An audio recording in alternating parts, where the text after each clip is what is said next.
Sejarah gereja kuno tentang faktor teologi-teologi atau filsafat-filsafat dan tokoh-tokoh filsuf yang muncul pada zaman gereja kuno.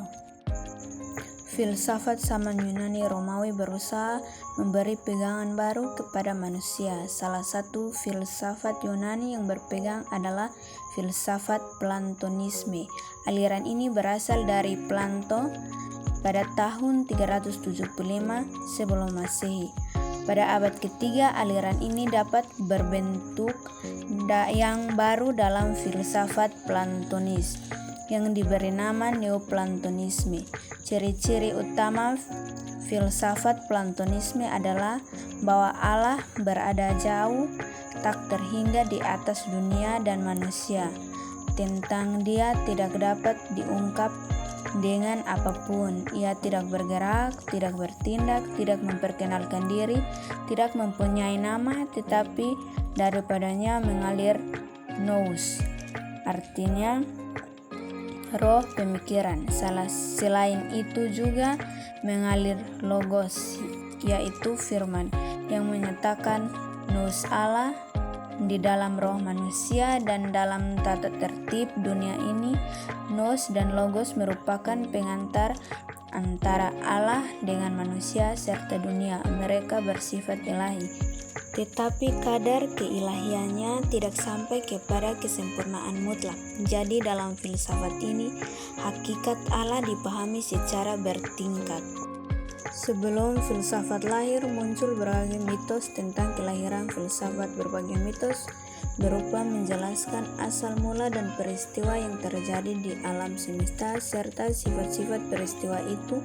Mereka percaya bahwa segala sesuatunya harus diterima sebagai suatu kebenaran yang bersumber pada mitos atau dongeng-dongeng.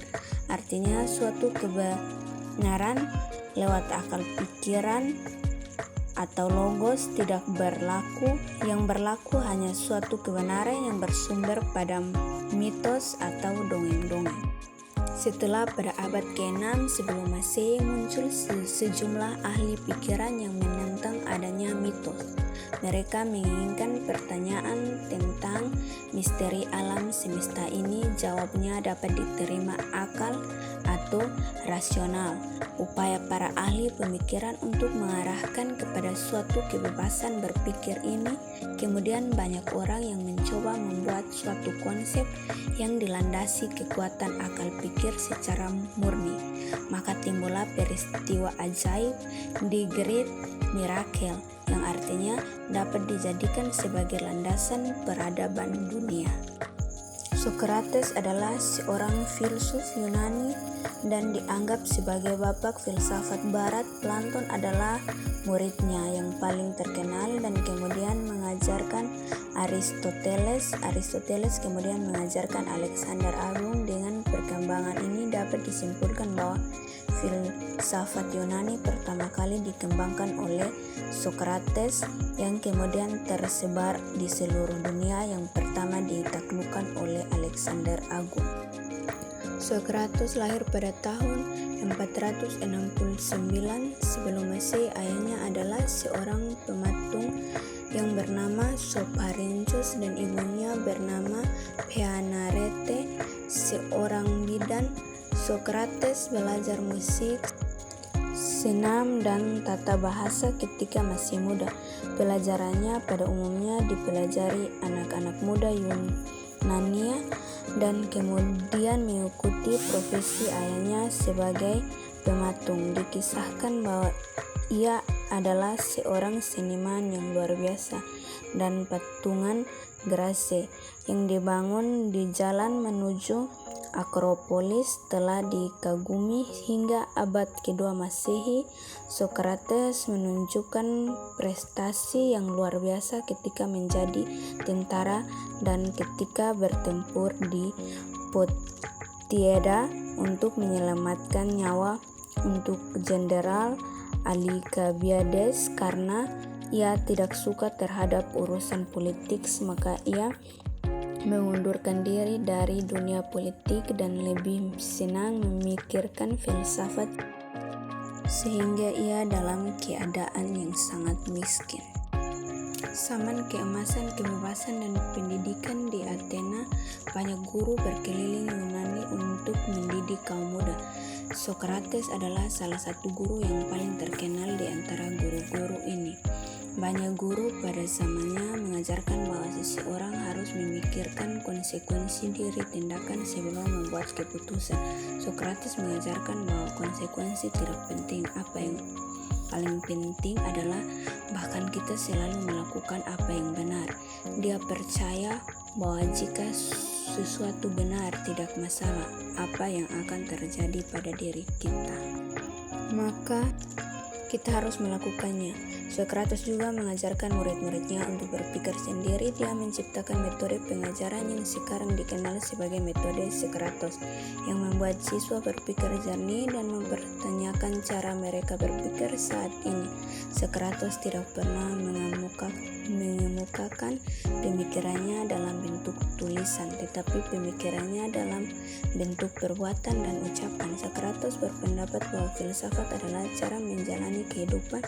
Ajarannya adalah mencari kebenaran, dan dia membantu orang lain untuk mengeluarkan sesuatu yang tersimpan dalam jiwa orang tersebut. Itulah sebabnya dia menggunakan metode meleutik, yakni menggunakan cara sebagai yang digunakan oleh ibunya dalam menolong orang. Socrates adalah seorang bijak semenjak mudanya. Dia adalah seorang yang cerdas dan selalu menggunakan hati nuraninya secara fisik. Socrates bukanlah seorang laki-laki tampan, tidak seperti orang-orang Yunani pada umumnya yang berwajah tampan. Socrates adalah laki-laki yang bertubuh pendek, kulitnya lebar, agak gemuk, hidungnya pesek, dan matanya menjorok keluar. Meskipun kondisi fisiknya seperti itu, dia memiliki kepribadian yang mulia. Socrates memiliki tubuh yang kuat dan memiliki mental tahan uji.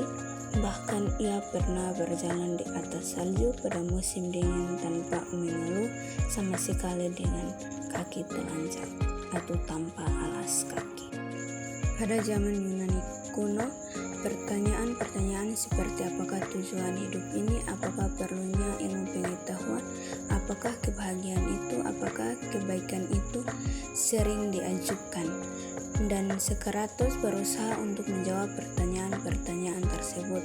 Sebagaimana para sufis pada zamannya, ia juga mengajarkan pemikiran kepada rakyatnya dan mengarahkan perhatiannya pada manusia. Namun demikian, disampaikan Socrates tidak memungut biaya.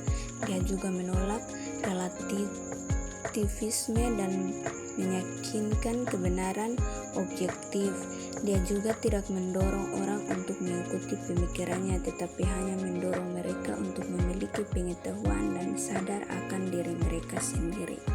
Socrates mengajarkan bahwa kebajikan adalah hal yang paling berharga di antara semua hal yang dimiliki seseorang, dan bahwa kebenaran berada di luar bayang pengalaman sehari-hari. Menurut Socrates, tugas para filsuf adalah menunjukkan betapa sedikitnya kebenaran yang diketahui oleh manusia. Para filsuf sesudahnya banyak yang mengatakan bahwa dia mati untuk memberikan contoh bagi kebijakan-kebijakan tersebut. Ungkapan Socrates yang sering dikutip adalah, "Kenalilah dirimu sendiri." Socrates berkata dalam Apologia bahwa orang yang hidup tanpa mengenali dirinya, sesungguhnya orang itu tidak layak untuk menjalani kehidupan. Menurut Socrates, manusia adalah sebuah eksistensi yang jika diajukan pertanyaan yang rasional, dia dapat menjawab pertanyaan itu secara rasional. Socrates juga berpendapat bahwa hakikat manusia tidak tergantung pada atribut dari luar dirinya, tetapi tergantung pada apa yang terdapat dalam dirinya.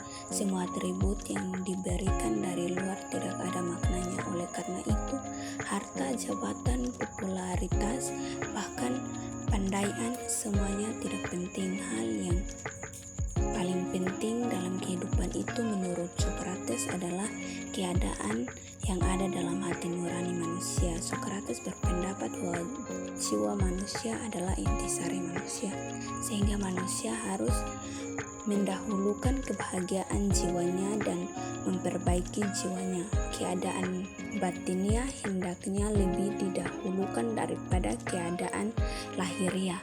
Dengan demikian, hidup yang bermakna adalah hidup yang memiliki jiwa yang baik. Tujuan hidup telah tercapai jika orang dapat merasakan kebahagiaan.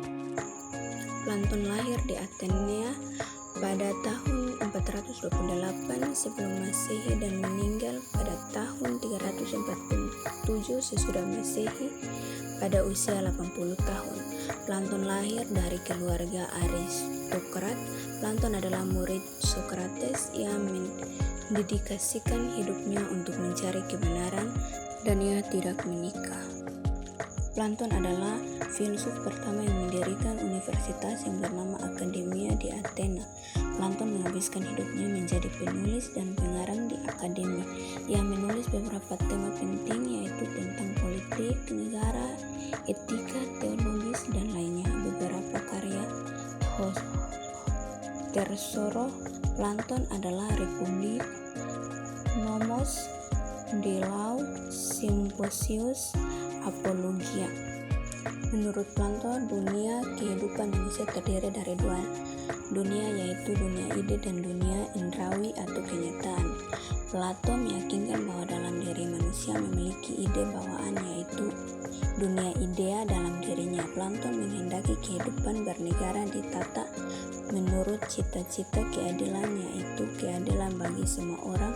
Bagi Plato, masyarakat yang adil adalah masyarakat yang dipersatukan oleh tatanan yang harmonis sesuai dengan kodrat dan pendidikan mereka.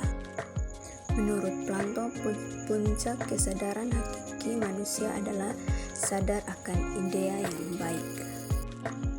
Konsep etika Plato sebenarnya mewakili konsep etika Yunani, yaitu etika kebijaksanaan. Ajaran etika Yunani adalah bahwa manusia hendak menjalani kehidupan yang utuh, yaitu tidak hanya hidup untuk mempertahankan kehidupan, tetapi memperjuangkan hidup yang bernilai.